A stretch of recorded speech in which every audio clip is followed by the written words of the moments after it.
Welcome to Series 4 of the Understanding Boys podcast.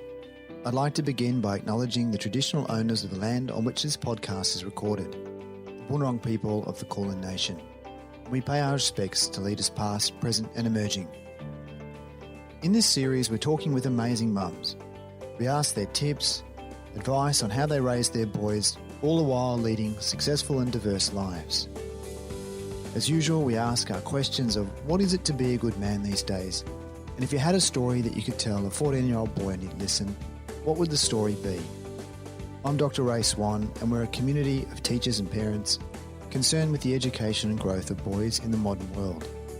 The series is brought to you by Bryden Grammar, an all-boys school based in Melbourne, Australia.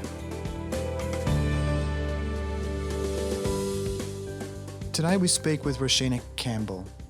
Roshena is a lawyer, a journalist, and more recently has become a councillor with Melbourne City Council.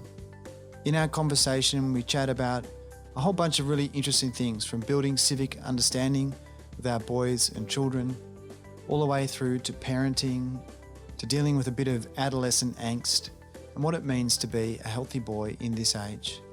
We really hope you enjoy the conversation with Roshena Campbell. So joining us on the Understanding Boys podcast today is Roshena Campbell. Thank you so much in advance for your time. Where do we find you today? In sunny Melbourne, or is it rainy Melbourne? It's been absolutely crazy the last week, hasn't it? It's certainly a lot better than it was yesterday, but yes, in Melbourne from Town Hall today. Yeah, great. And we were just chatting off mic before, down here in Melbourne. We were able to get the great race in yesterday, which was good. There's some bits of sun I can see through my window, but for those that aren't familiar with the city of Melbourne, it's one of the most changeable climates in the world. It's the hay fever capital, I think, of the world. It's a whole lot of things. Absolutely. And yesterday we managed to have rain, hail and shine. We got the full assortment, which was a very Melbourne Cup day. The whole gamut. So what I was hoping we could chat to you a little bit about today is you've got so many interesting intersections of your life, your work, your calling, and the work that you do, but also as being a parent. And certainly part of our focus here at Understanding Boys and raising the healthy kids and the healthy boys with that focus that we need for this age. I was just hoping you might, for our listeners who aren't too familiar with your background, obviously in law, as a journalism, writing for The Age and others, and also more recently as a counsellor, can you sort of sketch out what's your work-life balance like right now? I mean, how do you sort of fitting everything in? What are you sort of finding is taking up most of your time? So, a lot of people talk about this generation changing careers. I'm certainly part of that generation. I haven't changed careers. I've just picked up lots of careers along the way. So I started as a lawyer at one of the large firms in Australia, and then went to the bar and became a barrister, which I love because it means spending time on your feet in court and getting to stand up for clients, which is the bit of the law I love the best. And then since that, I've added a few other things. I write as a columnist for The Age newspaper, and I've also been elected as a councillor at Melbourne City Council. So a few different careers, journalism, law and politics, but no shifting between them, just adding them all to the assortment of things I do. And then I'm a mum to 3 kids. I was going to say, and then on top of that, it's like the city of Rome, just the layers, the lasagna of all of the various things that you do. And I guess there are some unifying parts to all of those experiences in a representation, a sense of justice, a sense of, taking an active role, in the community are all sort of features, it strikes me, as part of your profile.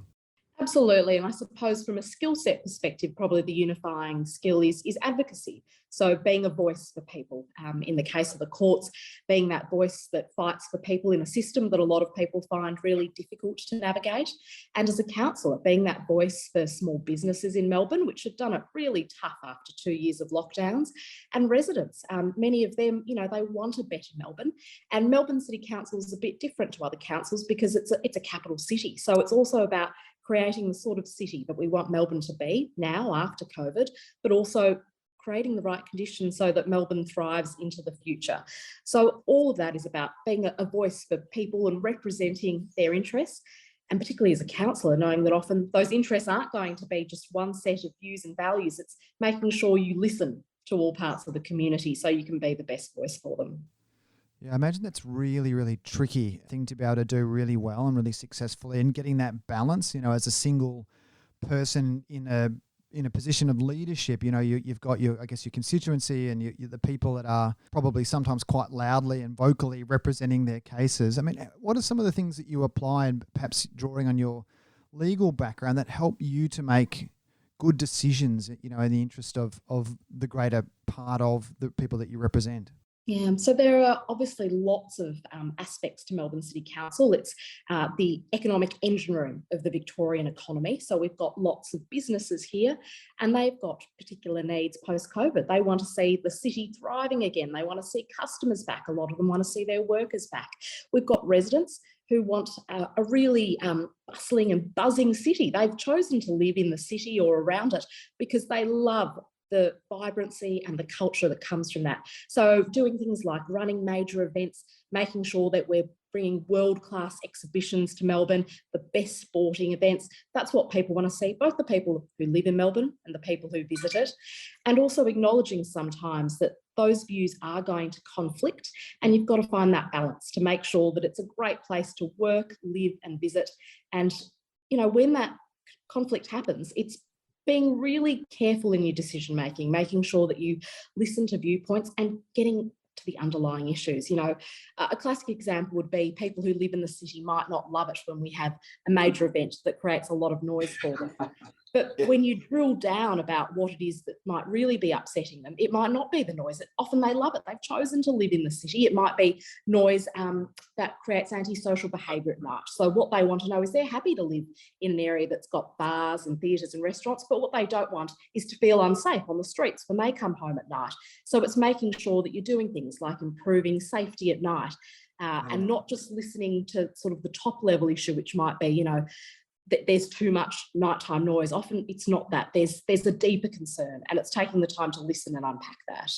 Yeah, and I guess in the political realm, you don't get a lot of time sometimes. It's front page or back page, or it's let's move and let's get this right. And I think sometimes people have a view that there just is this one simple decision that no one's yet discovered, but actually more often than not, and something like, trade in Melbourne, I think, I don't live too far from Melbourne, and one of the things that seems to have been contentious has been bike lanes and traders being able to, put out, build up the economy by putting out, picnic tables into car spots. And, I guess some of those things, it's really tough, isn't it, to work out how do we promote this amazing, vibrant, marvelous Melbourne, as we knew from, the gold rush days and even right back to, First Nations time, about this beautiful place by the Yarra and the trees and the incredible natural beauty of the city. I mean, there's a lot in it. It must be both in turns exciting, but also, challenging to be able to kind of work out what the next steps are. I mean, what are some of the big things that you've been wrestling with as a councillor? Yeah, so when I ran for council, we had just had our first lockdown, and the election actually occurred during the second lockdown. And so I think all of us who ran thought, there are going to be some challenges post-COVID. Little did we know. Melbourne was going to have 6 lockdowns, and there's no doubt that 2 years of people being told for a large part of that to work from home has changed the rhythms of the city. In some ways, in good ways, and in some ways, of course, in bad ways. There's no doubt that during the weekdays, fewer workers are back, and we want to see Melbourne bustling again. So at night time and on the weekends, the activity is generally higher than it was post-COVID. And I think that's because people are hungry for experiences. We talk about Melbourne being magnetic, and I think it is. People realise there are things you can only do in the city, those great art exhibitions, sporting matches down at the MCG, world-class restaurants and shopping. People are hungry for that after being deprived of it for so long. But Monday to Friday, people have found new ways of working. So one of the real challenges we've got is what are we going to do with all of those office spaces? And here at the City of Melbourne, one thing we're really focused on is getting more investment in the city. So we've launched Invest Melbourne, which is all about getting those headquarters from overseas. They might be from Singapore or Taiwan or Hong Kong, and they're looking to relocate to Australia. We want Melbourne to be the destination of choice because we've got so many strengths: biomedical science, clean energy, our education sector. They're all world-class industries. And we know that if we make Melbourne a hub for those industries, that means the city's vibrant, but it also means we're creating jobs for the future. So when our kids grow up, Melbourne is going to be the best place in the world to work because it is going to be a hub for those industries of the future. So it's so interesting, isn't it? Because in one sense you've got, working with the people right now in the city of Melbourne, then you've also got this future plan around, building, stimulating, and you're pointing towards occupancy. I've got a colleague and they set up their new work premises a number of years ago, just before the lockdown, and it was anticipated that the occupancy would be like 80, 90%. And, now it's still low and, way after. So the notion of, increasing people's use and repurposing, I guess, is another thing that you're speaking to. Have there been some novel approaches to reusing some of, what might have been once an office building is now a something else? Are we starting to see a little bit of that in change and innovation in the use of the facilities in Melbourne? We're not seeing a repurpose of office buildings so much. Strangely enough, there's investment in new office buildings. So I think what that says is that people know long term there's always going to be a desire to work in cities. And I've obviously given this a lot of thought, and I think it comes down to this: the best ideas come to life when you're surrounded by great people, when you can have that spontaneous bouncing off each other, when you're in that ecosystem where you've got access to people who've got expertise, you've got access to capital markets, you've got access to the best and the brightest people. Those ideas just don't come to life in the same way over Zoom. And I think the last 2 years have taught us that. There are certain types of work you can do from home very well, but when it comes to really bringing something to life, you often need to be face-to-face, because that comes about from, those conversations that you can't plan and schedule. It's those spontaneous things. It comes about from being introduced to someone and having great relationships, and all of those things happen in cities. So I think long-term, many industries have realised that if they want to grow and thrive into the future, they've got to find ways to bring people together. So there's no doubt there's going to be a new rhythm to working, but I think there will always be a place for cities if we want to be the best and the brightest. And I think Melbourne certainly does want that. It's interesting. A couple of years ago now, the city of Melbourne had this notion of a nightmare, and it sounded pretty. We've just come out of Halloween here, so get the double entendre of nightmare, and it sounds pretty cool and groovy. What were some of the initiatives that have come out of that idea about the night economy that are starting to really work and get people moving and excited about Melbourne again? Yeah, so the nighttime economy has always been one of Melbourne's strengths. When you think about Melbourne, people think about those laneway bars, getting lost in the city, that sort of hidden Melbourne that you need someone to tell you, you go down here and you go down these steps and then there's this fantastic restaurant that you would never know. It's one of the things that makes visitors love Melbourne. But we know that whole economy took a real hit during COVID. For a long time, they couldn't trade. And now coming out of COVID, they're suffering labour shortages, and they've obviously got an increase in running their businesses because the cost of living is going up everywhere. So we are trying to make sure that that is a strength for Melbourne into the future. We know it's one of the reasons people come into the city. At night time, our streets are buzzing again. It's as if COVID didn't happen. People are hungry for music.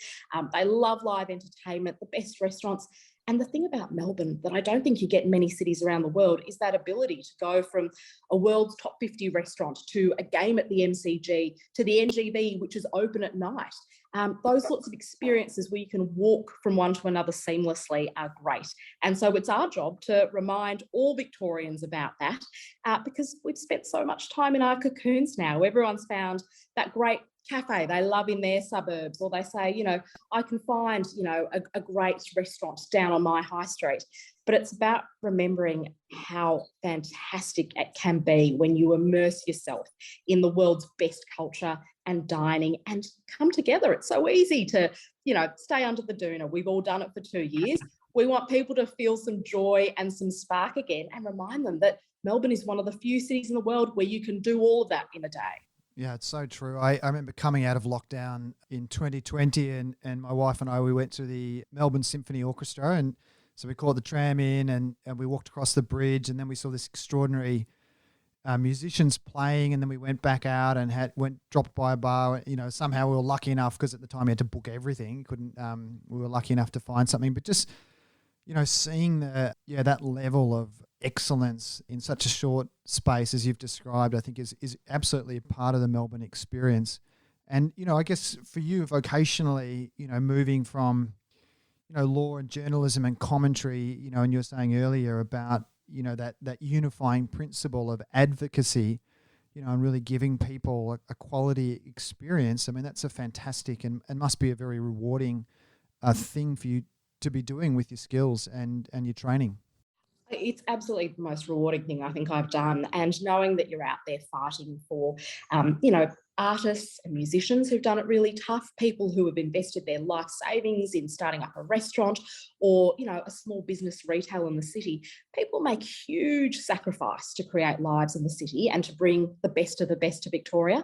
And to be able to make sure that they are going to continue to thrive into the future, I think it's so important for them and their livelihood, but it's also so important for all of us. If we don't have cities that provide those world-class experiences, I think it would be really, really sad for humans. It's so easy now to say, I'm going to watch something online. I'm going to stream it on Netflix. Yeah. Why wouldn't you want to see Hamilton live? I see people who say, I looked at this great exhibition overseas. I could see it through my computer. And I think that's really exciting. But you can go to the NGV where winter masterpieces are being brought from the best galleries in the world and have that sort of really illuminating experience that you're never going to have looking through a screen. So I want that to continue because I think that our human experience would be weaker and lesser if we didn't have cities providing that. Yeah, I think you're right. It's like we devolve part of ourselves, don't we, when we don't put ourselves out there, there's always a tiny degree of discomfort, whether it's being out of your comfort zone and it's, the doona or the immediacy of braving the elements, on a rainy Melbourne day or something like that. I've got to schlep into the city when instead I could just, order some Uber Eats and I could get on Netflix. But I kind of just think at the end of life, you're going to be like, I really, really, I'm glad I binge watched those 100 seasons. Or are you going to say, I'm really glad that I was there the night that Hamilton opened, or I was there the night that my team won at the MCG. I was actually in the crowd. They're the experiences that, you're going to be talking about for years to come, not the fact that you managed to, order more Uber Eats than anyone else on the block. Yeah, absolutely. And they're the experiences that we want to share with our families, I guess, and, having our families around us and, that sort of shared group experience where, you get to reminisce. That's another thing. I don't think we reminisce about even the greatest series that we've watched, and there might be moments, but I don't really recall talking to anyone about episode 5 of The Wire or something like that, where, like I was there, it was good. I mean, we talk about it, but not in the same way, as you've described, watching a musical or a play or a sporting match, where you can really make that interconnected experience. And I think the other thing that you're pointing towards, Roshena, which I think is also really important, is the cultural aspect. And I guess, you work in journalism and actually forming views about the progress of thinking and of culture and, how we think about things and how we understand challenge and opportunities is also really important. And they are, I guess, our city and our, and our thinking is kind of a symbiotic thing, isn't it? I mean, if we have a rich and enriching place for us to be and to talk and to exchange and to meet new ideas, then we will evolve and we'll continue to find better ideas and better places. I think, was it recently was there a marking of the City Square recently? I remember reading, I think in the Age or Herald Sun, I can't remember now, a couple of weeks ago, just something about, the City Square and that change. Yeah, so that's certainly one of the things that's happened. I mean, because of the metro tunnel works in our city, for people who haven't been for a while, when you come back, the city looks different. There are new things happening, and the City Square, I think, is certainly in years to come going to be very different to what people remember of it. And a lot of that is incredibly exciting. We're creating sort of new open spaces and places where people can meet and come together. And I think that's the other thing about Melbourne. It's a meeting place. It's very easy to, say, I'll meet you down at the local cafe if you've got a bunch of friends, but maybe a bunch of mums or a bunch of mates.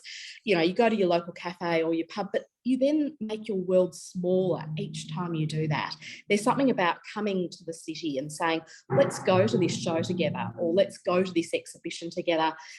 Let's go for a walk along the Yarra together. Let's meet at a really great restaurant together. That sense of meeting place. And I think City Square will definitely be in that, one of those places that people talk about in years to come. Let's meet there. Just like a generation ago, we used to meet under the steps of, the Flinders Street clocks. They're also sort of such unifying experiences. I think about, when you're a teenager or a uni student, coming into the city was that real sort of marking of your independence. It was when you stopped doing the things your parents told you to do, and you and your mates found this whole new world together. And I think there's a real risk that our young people are finding a world together, but a lot of the time they're finding a world online together. That's their unifying experience. So if there's one thing I hope, it's that I hope that there is not just, all of us are coming back into the city. I think that's great, but I want our kids to be coming into the city and creating their own new worlds, whether it's because they love music or they love a particular sport or they love art or they just want to muck around with their friends away from their parents and find out how big the world is. That only happens in the city. Sure does. Boy, gee, I could imagine some stories from days of yesteryear, like looking back on some of the things that, we all got up to. And it's a funny thing, isn't it, as a parent, I was able to speak to Daisy Turnbull recently, about her book, in the good risks, the 50 risks to take with your kids. And, I love that idea that, we're progressive enough and there's enough safety around where, it's not a limitless thing, obviously, but there is that sense in which we can, give the kids a little bit of, go and discover yourself and find something and exchange with, in some other way where they're absolutely living. And I love that, your expression about what are the unifying experiences that our kids are going to form in those so vital years in their formation of who they are. And one of the things I was hoping to talk to you a bit about today was, obviously, law, journalism, working as a counsellor, civic responsibility, advocacy. I mean, obviously, these are things that are core to who you are, to your vocational drive as a human being. I mean, what are your thoughts around, raising the kinds of kids that actually have, healthy relationships with governance and the systems of, the processes that have gone on that, people have over years iterated to make them, yes, they're restrictive, but they're also enabling. And even just to drill in a little bit about, your own experiences, understanding about how to help kids sort of understand, democratic principles and, what are human rights and how do we do that, as a parent? What are your broad thoughts on that? Yeah, I mean, if you had to talk about the two extremes that I think you find in young people today when you ask about politics, they'll either say it's boring, that they're not engaged in it, or they'll say it makes them really angry, that they think politicians aren't looking out for them. They're not worrying about the sort of challenges that the world is going to face when they grow up. And they feel like there's no one there who's a voice for them. So they're the two extremes that I hear a lot from young people. When it comes to the ones who aren't engaged, I think we've all got a role to engage young people because the world we're shaping, it's ultimately for them and they should have a say in what that looks like. And as parents, I think a lot of that just starts around the kitchen table. It's having those conversations with your kids so you understand what matters to their generation. Are they nervous that they're not going to be able to get a job when they grow up or that they're never going to be able to buy a house? Are they worried about energy policy and climate change? What are the things that are scaring them? Are they worried about online bullying? Are they worried about the fact that our society, doesn't do enough for certain groups? It's having those conversations with them so that you know what their views are, so that, if you are in situations where you can influence politicians, it means that you understand what matters to young people. But also, I reckon we've got to get our kids more involved in politics. So I worry that kids who are on the angrier side, they are involved, but it's often online. So there's a lot of sort of signing petitions online. They might be, in forums or leaving comments on articles. And if they do get out, I've seen kids, marching in our streets around things like climate change rallies. So that there is that level of engagement. What I'd say is this: I'd love to see kids doing more, not through their words, but through their actions. So when I was growing up, I spent a lot of time volunteering for various causes that I found interesting, actually getting your hands dirty. So if you're worried about homelessness in the city, spend some time in a soup kitchen, volunteer. If you're worried about our environment, spend some time out there with the people who are conserving it, who are cleaning it up, who are planting the trees. Do what matters to you. If you're worried about the lack of community, go volunteer with your local surf lifesaving club. Go volunteer with Scouts and help the next generation of kids if you've got those sorts of skills. But I find that you feel most empowered when you're actually doing something, when you can see a tangible change. And being a keyboard warrior, reading stuff online or commenting on it or getting on Twitter, it's never going to give you that sense of satisfaction. Certainly not going to give you joy, but you're not going to change the world. I reckon young people can change the world, and it starts by getting your hands dirty. So I absolutely urge them to volunteer. I think being part of your community and changing your community is something you can do at any age. But I'd also say to them, if you're angry at the way politics is run these days, go and tell your local politician. They need to hear from you. Most of them will meet with you. You can certainly obviously write to them, but go and ask them for time and go and speak to them, because it's not good enough if politicians ignore the concerns of young people. And the reality is that they've got a duty to do the right thing by the next generation. So I encourage parents to have those discussions with their kids, but I also encourage kids, get your hands dirty. Make sure that you start changing the world today, and don't feel frustrated that you can't, because you absolutely can.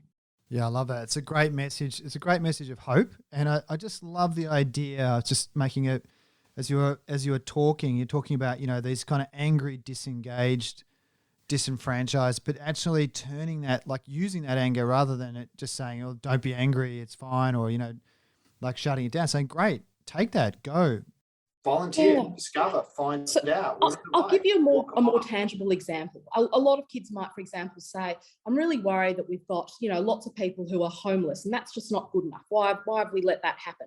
But if you then go and volunteer, let's say you volunteer at a soup kitchen, or you go and volunteer for the salvos and you're handing out meals, you'll then actually start to uncover what the real problems are. Why is it that people are struggling to find employment? Or why is it they're struggling to get, into a course so that they can find the sort of employment they want?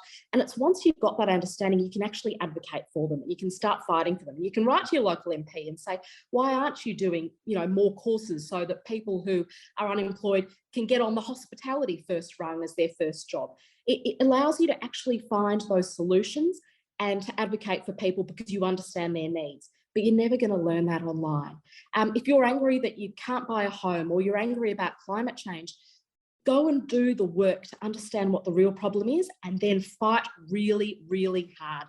Let your politicians see your anger, but have the information to explain to them exactly what it is you want.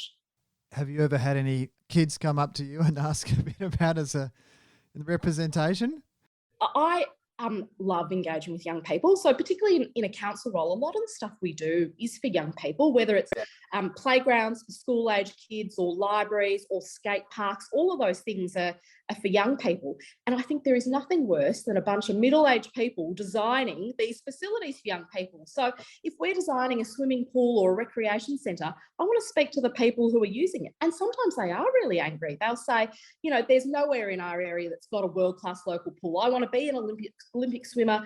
I need those facilities. And we've got to be listening to them and making sure that we are providing what the community needs. So I do hear from angry young people, and I love it. I love people knowing what they want and taking the time to speak to a politician. I think that is terrific.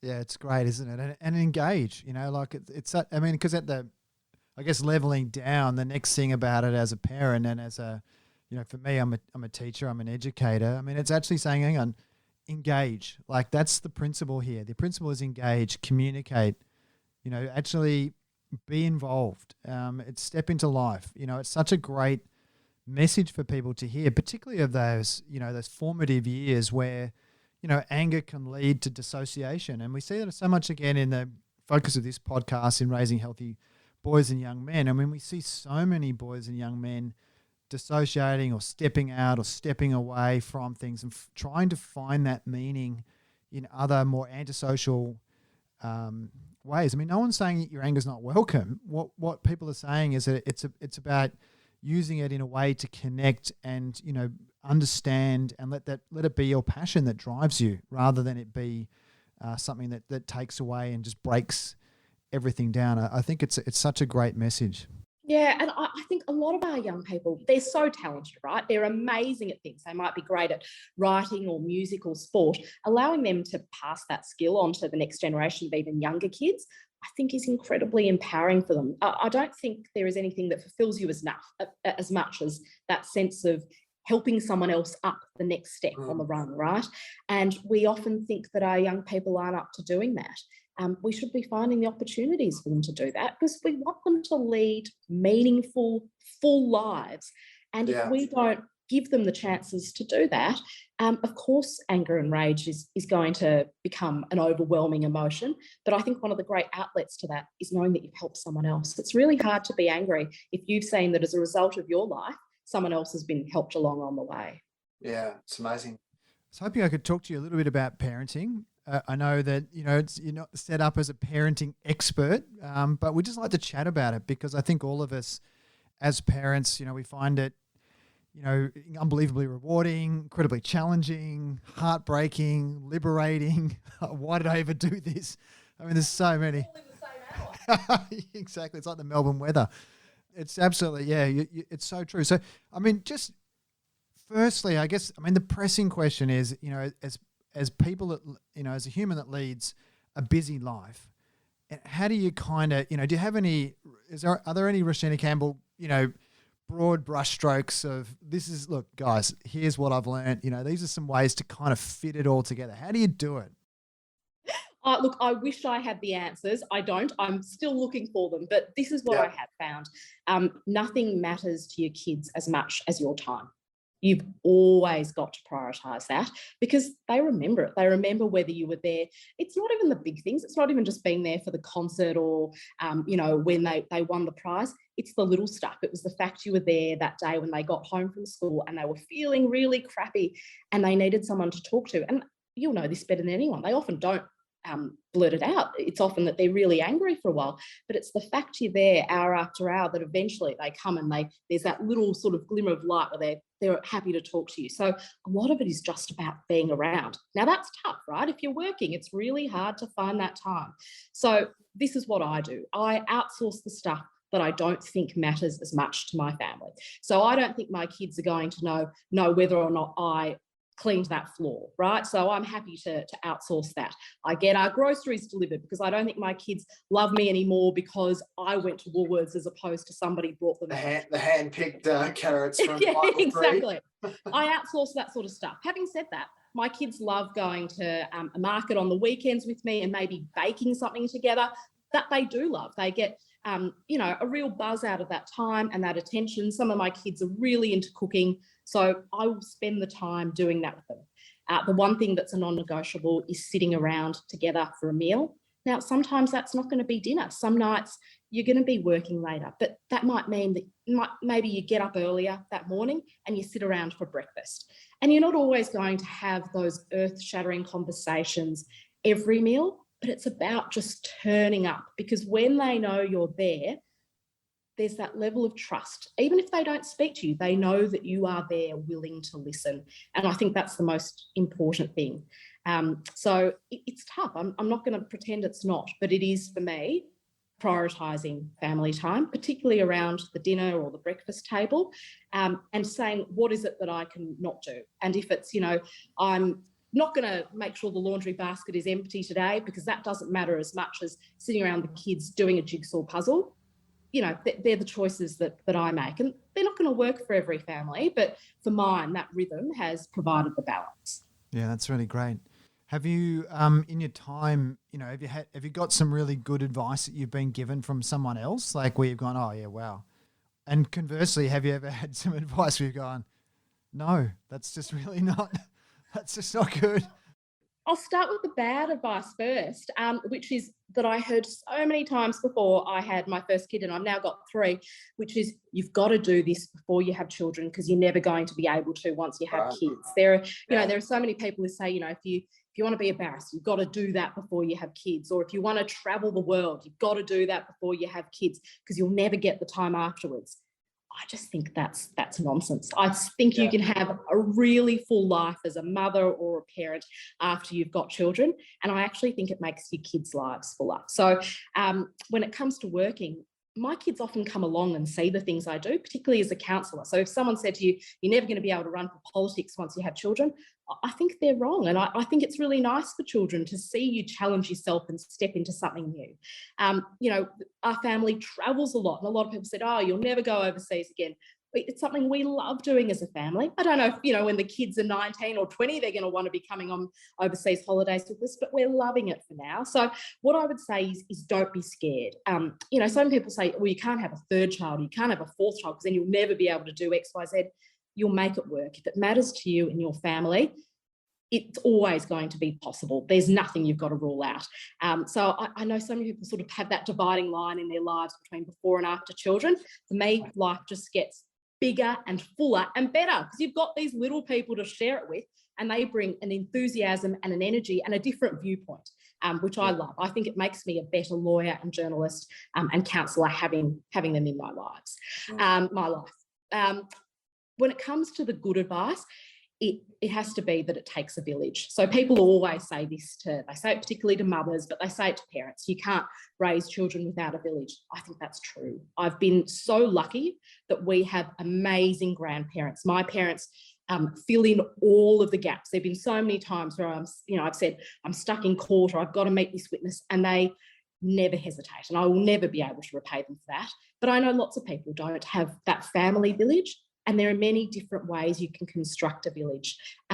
Sometimes it's work colleagues, sometimes it's friends, but it is taking the step to do that. I think as humans now, we're so scared, particularly as adults, to make new friendships or to ask for help. You know, when people say to us, let me know if you need anything, no one ever takes them up on that. I think there's something to be said for accepting help, and not just offering help, but giving help. So it's not enough to say, let me know if you need anything. Just go and make that lasagna and drop it off on someone's front doorstep. Yeah. Just say to them, you know, I'm taking the kids to the park. Shall I swing by and take yours as well? And when people offer you help, be direct about what you need, but you've got to create that village, because there's no way that any of us are going to get through this unless we've got each other. And as human beings, we used to have families in that environment, and it allowed us to thrive. You know, women worked when they had really young children for thousands of years because there was a village around them. We've got to bring that back. And for so long, we've just created the nuclear family unit. We don't look outside of it. If we want help, we think we've got to pay for it. And paid help is great. I've got a terrific nanny who's a huge help. But my kids benefit from those relationships they've also got with their grandparents and parents of their friends. And creating that village, I think, also makes your children feel safer, because they know there are so many people around them who love them. They've got that safety net. They've got fuller lives. It means as parents, we actually get things done. It's such great advice, the part in particular of, you know, accepting advice. I think, you know, asking for what you need, you know, people get that a bit, but my experience, you know, with other people, maybe it's just me, but people actually being, and myself personally, actually acknowledging and just accepting it when you need it, and actually, you know, like it goes around, comes around. Like for that cycle to happen, you actually have to accept things sometimes. You can't just always be giving, or you can't always be, you know, I think sometimes we think people are often taking, but actually people don't take a lot. You know, people just kind of float through as these sort of stoic islands, you know, and we don't always, you know, say, hey, that was great. Because isn't it fantastic when you actually do something for someone and they really need it and they're just good about it? Like, yeah, it's great. Thank you so much. Like, great. And also it gives us a real buzz, I think, when we give and someone receives, right? So people often want to help each other, and we almost put this wall up. We don't want to look like we need help, but we all do. We all feel better when we give help to others, and we've got to sort of normalise that. I think particularly as working mothers, there's a real desire to make it look like it's flawless, like you managed to do everything. You baked, you know, the cake for your kid's birthday party, you know, made, you know, something, a fantastic costume for the play, and you turned up to work and you got the promotion. You know, you want all of those brownie points, but I don't think that leads to happy families, because if that's what you're doing, my experience is this: your kids will see an exhausted and frayed parent who is just not going to be able to give them all they need emotionally. We cannot give everything and expect we're still going to be able to feel emotionally full and fill up our kids' emotional cups as well. So you've got to prioritise what matters to your family and be prepared to say no if there's something you can't do, and be prepared to accept help, because I do think we are a richer community when we have those interwoven lives. You know, for me, it's largely with my parents, but it's also other working parents. Being able to help each other along on the journey means that when we succeed, we get the pride of knowing we all helped each other get there. We're not just in the career race for ourselves. It's about making sure that everyone gets to the finishing line. Yeah, I love it. It's been an incredible conversation. We have 2 questions that we ask everyone on this podcast, and they're about raising healthy boys. The first one is, what is it to be a good man these days? I think it's about being somebody who makes the world a richer place for you having been in it. And when I say that, I don't mean that you won the Nobel Peace Prize or you discovered the cure for COVID. They're great things. I hope that lots of men manage to do them. I mean that because you were in the world, the people who are around you felt fuller and happier because you were kind or you're a good listener. That is actually the biggest impact you have in those day-to-day interactions with people. And I think that's really hard, right? Like, boys and men are under so much pressure to be academically successful, you know, when they grow up, to be financially successful. And there are lots of ways you can measure that. But ultimately, I think at the end of this life, the way that you will feel full and the people around you will feel full is in those day-to-day interactions. So what I would say is this: when you're under the most pressure, that's the time to step back and say, did I speak kindly to this person that I study with or work with or live with, or my mum or my sister? And often that's the first thing that goes, right? It's really hard to be a kind, generous, good person when there's so much pressure on you. But I think at the end of your life, if you know that the people around you felt better because you were on that journey with them, you're going to feel like you had a good life. So it's about stepping back and going, am I making the people around me feel like they're better, or I've listened to them because I'm here? And that's something you can do every minute and every day. And you don't always get it right. You can have bad days and bad weeks. It's just about checking in from time to time to make sure you're still doing that. If you had a story that you could tell a boy of 14 and he'd listen, what would the story be? I'd say think about this all the time. What gives you joy? So you'll have your parents say to you, get off the screen, you've been playing video games all day. Or you'll have, somebody say, you've got to be spending more time on your sport, you haven't done the practice. And you'll have somebody else saying, well, have you got ready for this essay? Or how long have you spent on it? Are you ready for this exam? And all of those things are important, and they're good bits of advice. But I actually think the thing that gives you real balance is think about what gives you joy, because when you do that, you're going to be a fuller and happier person. So don't think about it in terms of, I'm only meant to spend an hour on the screen.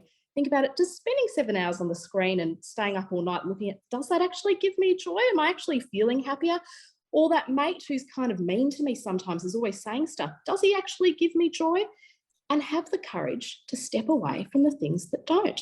So if you've got friends that are making you not feel as great as you deserve to feel, or if staring at the screen all night is actually making you feel kind of crap the next day, do the things that make you feel happy, even if they're things that aren't the things your friends are doing. Maybe going out fishing with your dad actually makes you feel great, or going out on your own and kicking a footy makes you feel great. Find those things. Think, when does my heart soar? And do it, even if no one else is doing it. And don't think about, what should I not be doing? Thinking about finding that time to do more of what makes you feel your best. Love it. Roshena Campbell, thank you so much for your time today. Your passion, your advocacy, I think your wisdom has just really, really shone through. And on behalf of everyone here at Understanding Boys, we really thank you again for the opportunity to be able to speak with you. My pleasure. Thanks, Ray. We hope you've enjoyed this Understanding Boys podcast. Make sure you subscribe on your podcast app, and please leave us a review to help grow the community. For more information about the podcast, please visit understandingboys.com.au. Until next time, thanks for listening.